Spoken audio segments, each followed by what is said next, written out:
today for the Permission Mission show. Thank you for joining us. I know that each week we're talking about a lot of different things, but it always narrows in to one specific thing, and that is the purpose of Permission Mission is to normalize the conversation of mortality so that we can have better understanding, we can prepare better, find some peace in the passing, and also find peace in our own lives to know that it's okay to talk about. Um, there was a study done at the University of Washington Medical School, and they wanted to find out what are life's most stressful events. And they came up with 6. And it's interesting to me, based on a very large study, the top 3 were related, 2 of the 3 were related to death. The number 1 is death of a spouse, losing our best friend, losing our partner. I always kind of tease my husband and I say, look, I hope we go together because I don't want to deal with all of this alone. I love you and I don't know if I could do life without you. A lot of people have shown me, though, that you can. And that is truly inspiring to watch people who have had loss, their spouses, and somehow manage to keep going and keep growing. And they do the very best that they can. So the second one is divorce. Yes, believe it or not, divorce is in the top 3. It is number 2 because death sometimes is easier because when you're divorced, the person's still there and you have to mourn them. I did had a gal tell me though one time, she said, not if you didn't like them. I said, I could totally agree with that as well. The third thing is loss of a loved one, losing like I did. I've shared in past shows that I've lost 3 siblings and I was devastated. It rocked my world. I was no longer the same person any longer. And prior to losing my brother in 1981, I had never even had a conversation about death or mortality or dying, nothing. So it was quite the shock. And so losing a loved one is number 3. And then number 4 is loss of a job. Number 5 is marriage. And then these are really stressful events in people's lives. So you can imagine why it's important that we want to talk about ways that we can figure out to have better understanding, be educated about death and dying since they are the top 3, and have a better way of communicating it. I know that I'm still learning how to communicate this difficult, tough topic. And today is a little bit tougher for me. I just found out that a dear friend from high school has passed away unexpectedly. And I know this, I know it here. Sometimes it's just hard to connect it here and here because it's such a taboo conversation. And my hopes is that by time I leave this earth, that it's not taboo and it doesn't have any grip on us, and it simply is just something we all are in it together. We can all talk openly, bravely, and boldly about a day that each and every one of us are going to have, because I know that my friend was such a dear person and I want nothing but her to feel peace with her passing, with her family, because she's got children, and I too am a mother and a grandmother. I don't want people bickering, arguing, and fighting, and I certainly don't want them still wishing I was here if I had to go. There's just not going to be any other way than if we have to go, how can we go with some peace and respect and some dignity? So yeah, the top 6 or the top 5 most stressful events in the world. Number 1 being death of a spouse, 2 being divorce, and 3 being loss of a loved one. The interesting, some facts here. I actually did some research about how people pass. And did you know that the number 1 is firearms? And we know this, right? We wake up and we turn on the news and we hear more about the loss of students being killed in schools. We hear on Facebook, we hear from our friends. I personally don't watch the news, but I'm always getting the news. Doesn't matter. I mean, it's out there. I mean, people are going to share the news about death and dying all the time. And that is even why I'm more adamant about being educated about it, because think about our children who are being subjected to this and not having any understanding of it. That makes no sense. Logically, that makes no sense. So, firearms being the number one, car accidents being right behind it. Car accidents, it's a rainy day here in Las Vegas, and I was really using that tip I gave you last week about the 5-second rule. The 5-second rule, I'll remind you, because again, I use it all the time, and that's favor inside. So FI, favor inside, meaning I'm going to watch out for me today. I'm going to be respectful of what I eat. I'm going to be respectful of how I drive on the road. And I really want to care about what's inside here because I'm a person and I matter.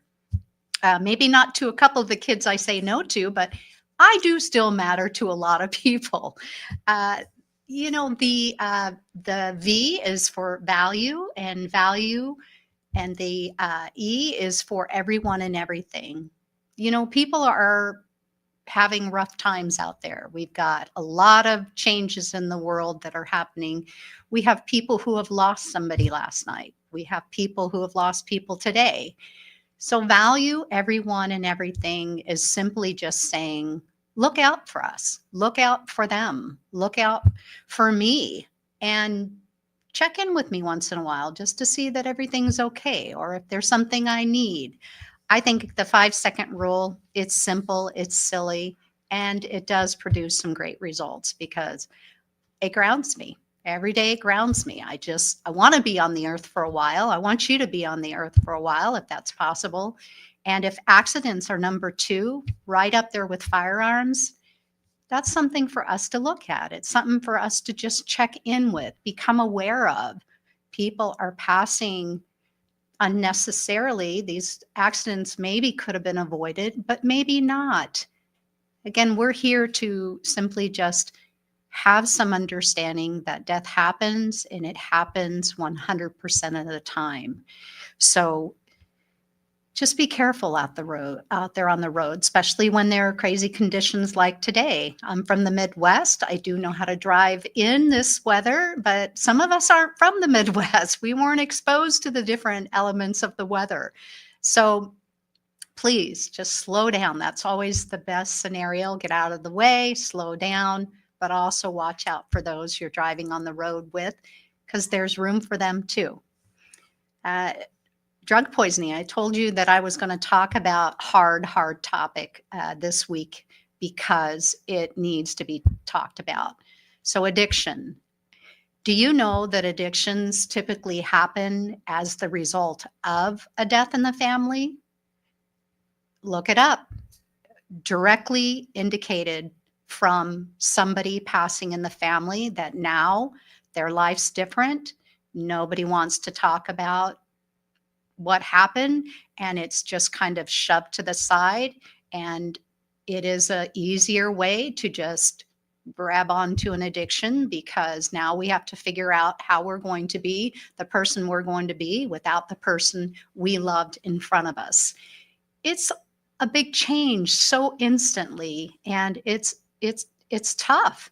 And I'm not here to say that I'm going to make it any easier. I'm just saying if we talk about it today and tomorrow and moving forward, possibly we can lessen some of these addictions or some of these ways that we don't feel that we have to run and get caught up into things that are going to hurt us in the long run.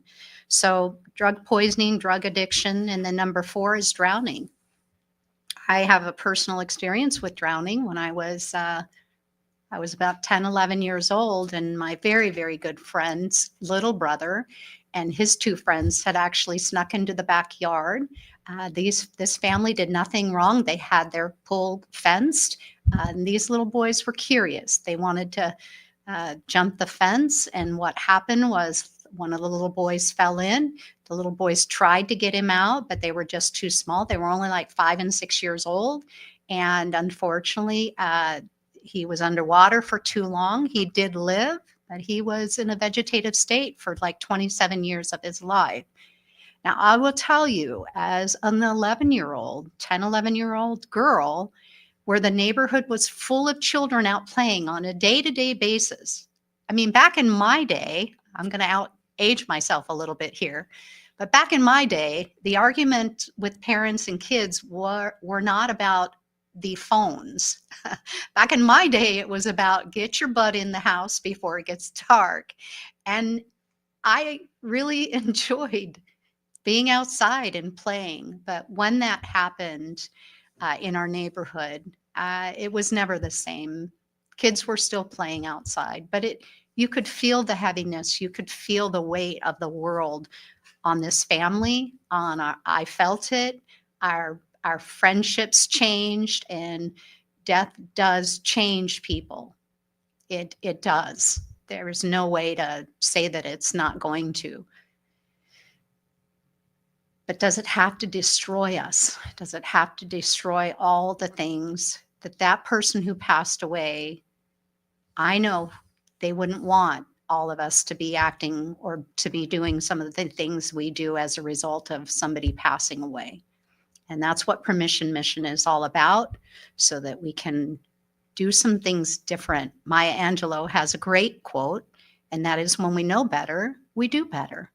And that's what we're going to do, is when we know better, which we do, mortality is 100% of the time, we can do better. There's approximately, this is a global, approximately 150,000 people who pass away every day. That's a lot of people. It is a lot to think about, especially when we're not talking about it. It's almost like we can acknowledge how many people are passing, but we're not talking to the people who are dying.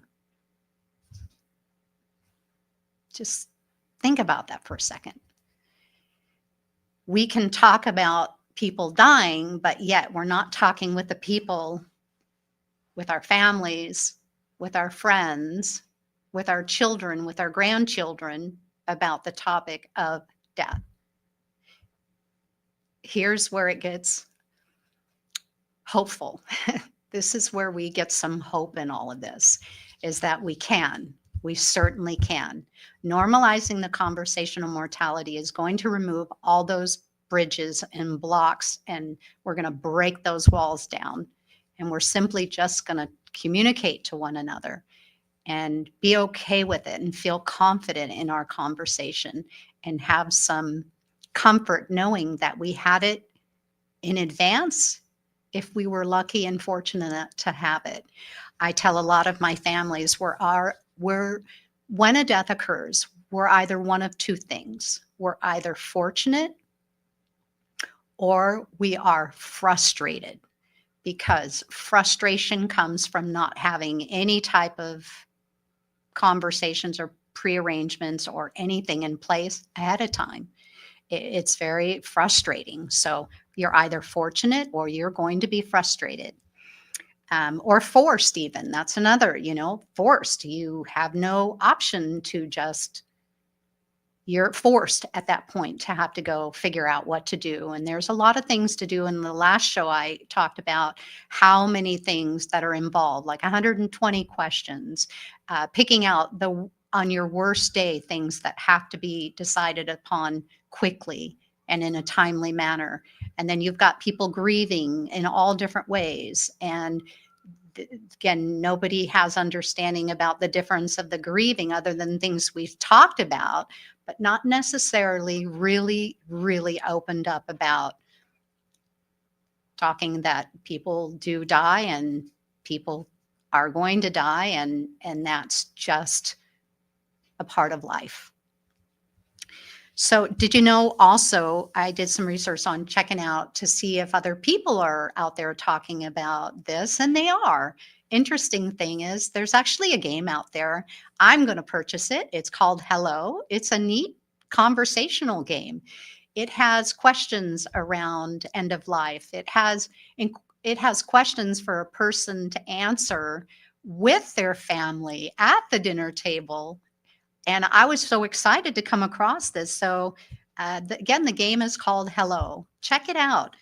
There was another thing that caught my interest, and they're called death cafes.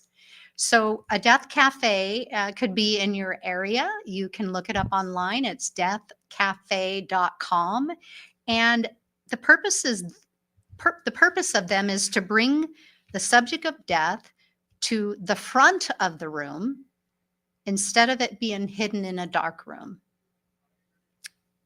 That's what Permission Mission is doing as well. So we've got a great alignment with them on what they're attempting to do, as well as what Permission Mission is attempting to do. So we're going to take a quick break. I'll see you back in a minute. Please stay tuned. Remember that you can always share our videos of the show on WWDBTV.com, also WWTV Facebook, and also Permission Mission Facebook, Mary McElhatton Facebook, and also always connect with me on the Permission Mission. On the permissionmission.com, you're able to go into the website and actually connect with me. There's a link that you'll connect with me, and I would be more than happy to connect with you as well. If you have something you want to share that you'd like me to talk more about on the show, I would absolutely like to do that. So please check in to the permissionmission.com website and check and connect with me, and I'll reach out to you. But we're going to go to a break right now, and I'll see you right back. Are you looking for someone to provide training to your staff? Do you need a motivational speaker about how to handle change? Do you have an upcoming event that needs an MC to handle those responsibilities? Well, look no further than longtime Las Vegas radio personality Aaron Phillips. I am local to Las Vegas, and I can blend my talents with any audience. For more information, please visit www.aaronzauer.vegas and book me for your next event or training needs. Hi, my name is Edgar Alejandro. I'm the co-founder of Rising Again Productions. So we've been here in Vegas producing films for the past couple of years, and we've seen our fair share of studios. We've worked in our fair share of studios, and to be honest, WWDBTV has been our favorite by far. John is so welcoming. The space is wonderful. It's perfect for what we need. We've had rehearsals here. We've had callbacks here. We've had table reads here.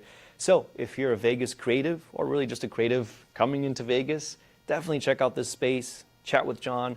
I think you'll find that this studio has everything that you'll need as well.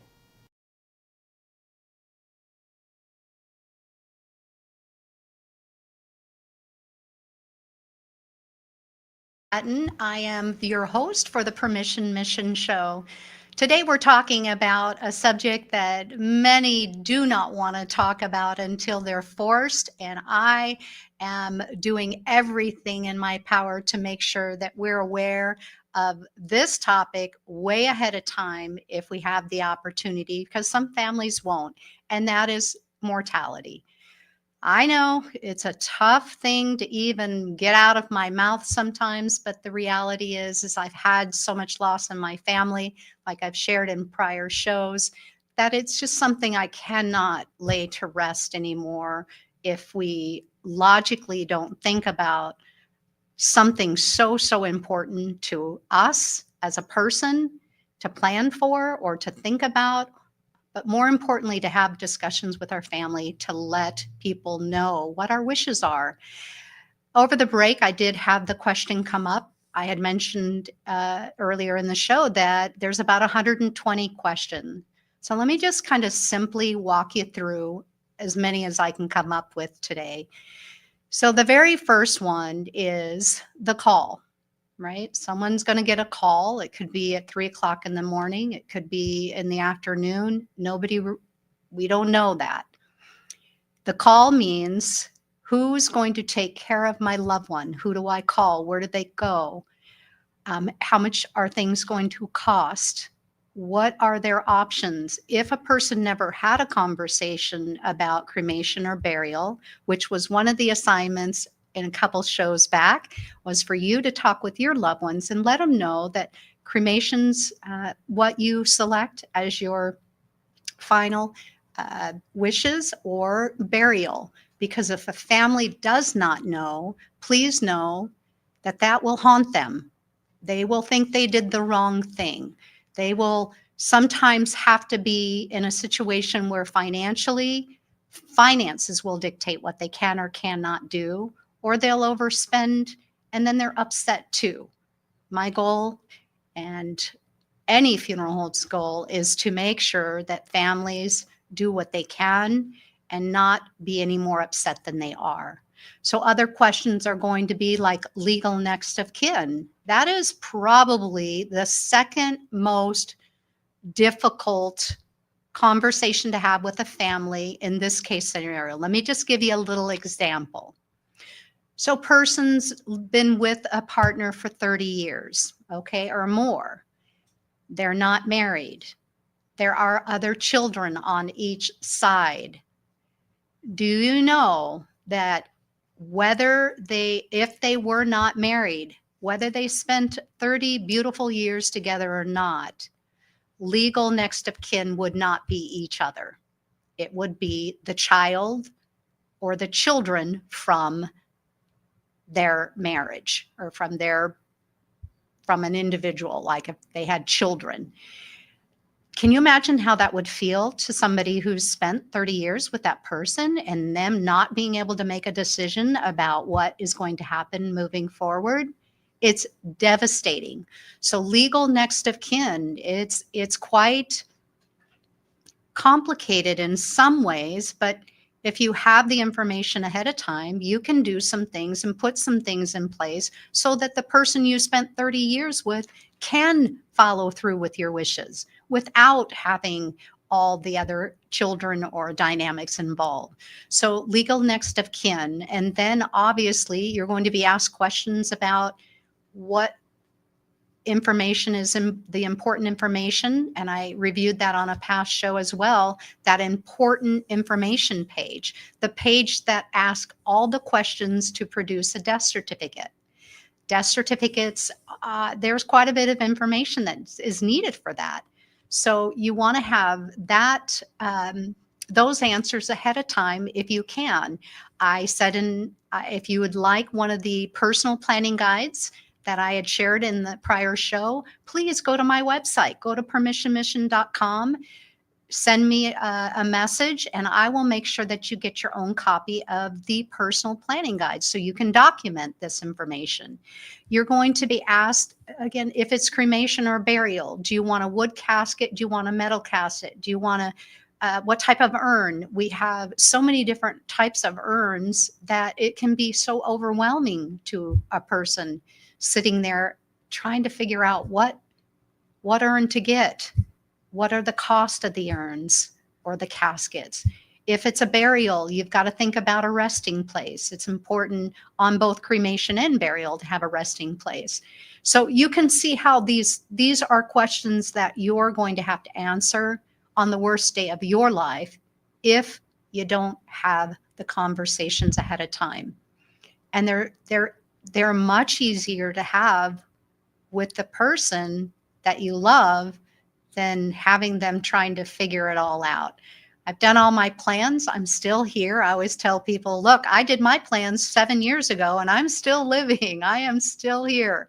So there is nothing that I'm going to do to promote my passing or to delay it. It's just going to happen when it's supposed to. And I have things in order because I want to make sure that my kids are taken care of that day. It's already going to be hard.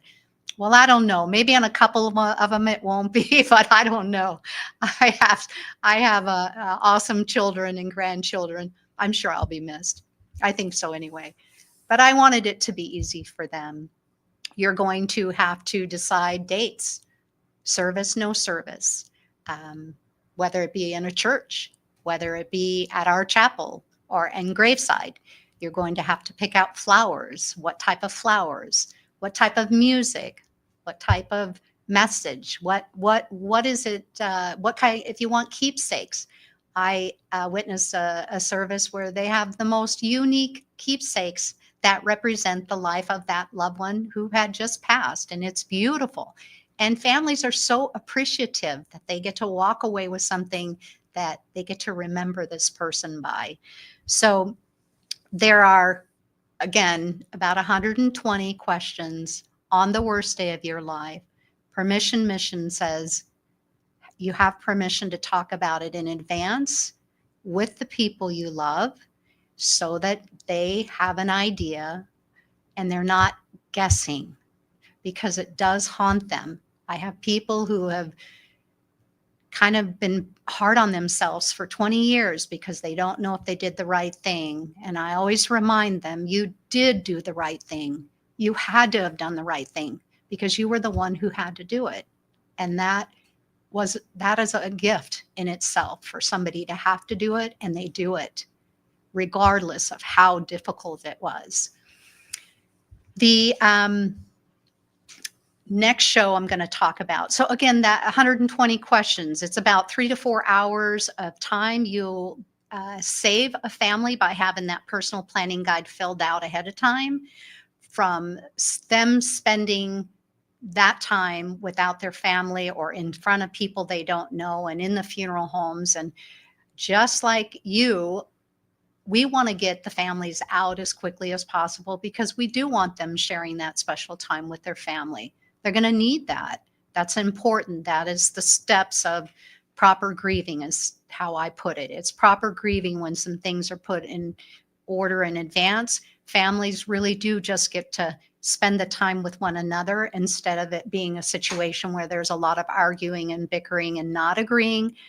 And can you blame them? I mean, I don't even get mad at families that aren't getting along, because I'm like, I can't blame them. We don't have the permission to talk about death. Of course they're going to fight. Of course they're going to do things that are not normal because they're upset. And I don't blame them. I was upset the days that my brothers passed away too. And I was angry and I was mad at the funeral home and I was frustrated with them having to ask my parents decisions that I didn't feel that they needed to be asked on the day that they had lost their child. But the truth is, at that moment, it has to be done. There's not a choice. You have to get it done. So I'm going to talk about the next show that I have. I'm pretty excited about this. It has been a request, and that is death etiquette. Now, I talked about myths, and they're a little bit similar, but they are different. Death etiquette is something that hit me through my own loss. So I'm coming up on 2 years of losing my amazing, beautiful niece, who was very young, with her 2 children, all in the same day. And officiating the service, it dawned on me, with her family all there in the front, that the world is going to basically kind of punish them in the way of silence.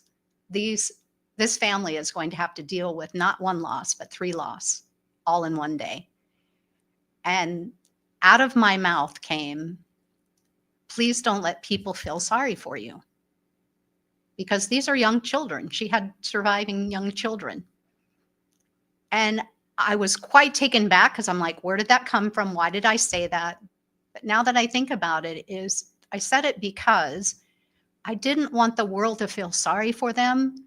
I wanted the world just to acknowledge that this was hard on them, not to make them feel that they did anything wrong, because they didn't. They didn't cause that to happen. They had nothing to do with it. And now they have to figure out how to navigate through a world that most likely won't want to talk about how devastating that loss was. I don't blame them. But the thing is that it's not their fault that happened. It's just something now, with help, instead of just loving them all at the funeral home and then sending them off, I was thinking that's not going to be helpful to them. So how can we, the only way that we can really start talking and learning some death etiquette is by us all talking about what works, what doesn't work.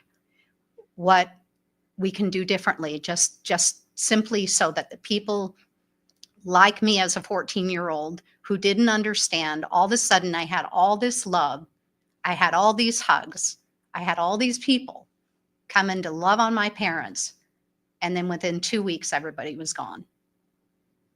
That made no sense. And I was only 14. So I can't imagine how that felt for everybody else. We can change that.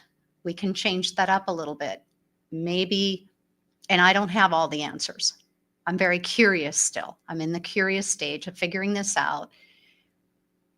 Of if we talk openly about it, then we're going to come up with some solutions that might feel better to families. What about posting things on social media? Some of these families may not even know. And that's devastating to a family, to get people talking about their loved one who just passed away, that they knew firsthand, that maybe you were just a friend, or maybe you were somebody that they knew of. But remember, death is very personal, and it's very important that we just have clear understanding and education about it so that families feel cared about, and not just for a moment, but they will consistently feel cared about. I talked to you about how, I had my beautiful friend Karina, who spoke about her losing her infant daughter. I want to hear from her. I want to know how she got through that, because as a mother myself, I'm at risk. We never want to assume that it's just people who lose children who just want to talk with people who lose children. I want to know. I want to know how she did it. I want to figure out, because if that day ever happened for me, I want to be around everybody. I just don't want to be around only people who had it happen. I want other people to understand that they are at risk too. It's like when I speak with somebody who's kind of in the hot seat, who has a health condition, they're not only in the hot seat. I'm in the hot seat. I may not go home tonight. And I never forget that. It doesn't stress me out the way that it did just not talking about it. Not talking about it stressed me out. Talking about it allows me to have some power, and it has some decisions and some awareness that I think most people don't have. And that's my goal. Now that it's brought an awareness to me, I feel obligated. It's my responsibility to share this information with all of you, because we're in it together and we can get through it together. And when we know a little bit better, we can do a little better. So that is next week's show. I hope that you will join me. Again, if you have anything you want to talk about, or you want that personal planning guide, please go to the permissionmission.com website. Contact me. I will reach out to you. If you want me to talk with you, of course, I'll talk to you. If you want me just simply to send the information to you, I can do that as well. Or if you have a topic that you would like me to discuss on the show, I will open it up and I will gladly, boldly, bravely speak about it. So I just want you to just know that, I don't want anybody to feel like they're alone out there. I want them to know that we can openly communicate how we're feeling. And if you're angry, mad, sad, glad, all of that, it's all okay. That's all okay too. So until next week, thank you for joining me on the WWDBTV.com website, also on the Facebook, and then Permission Mission Facebook, as well as Mary McElhatton. See you next week.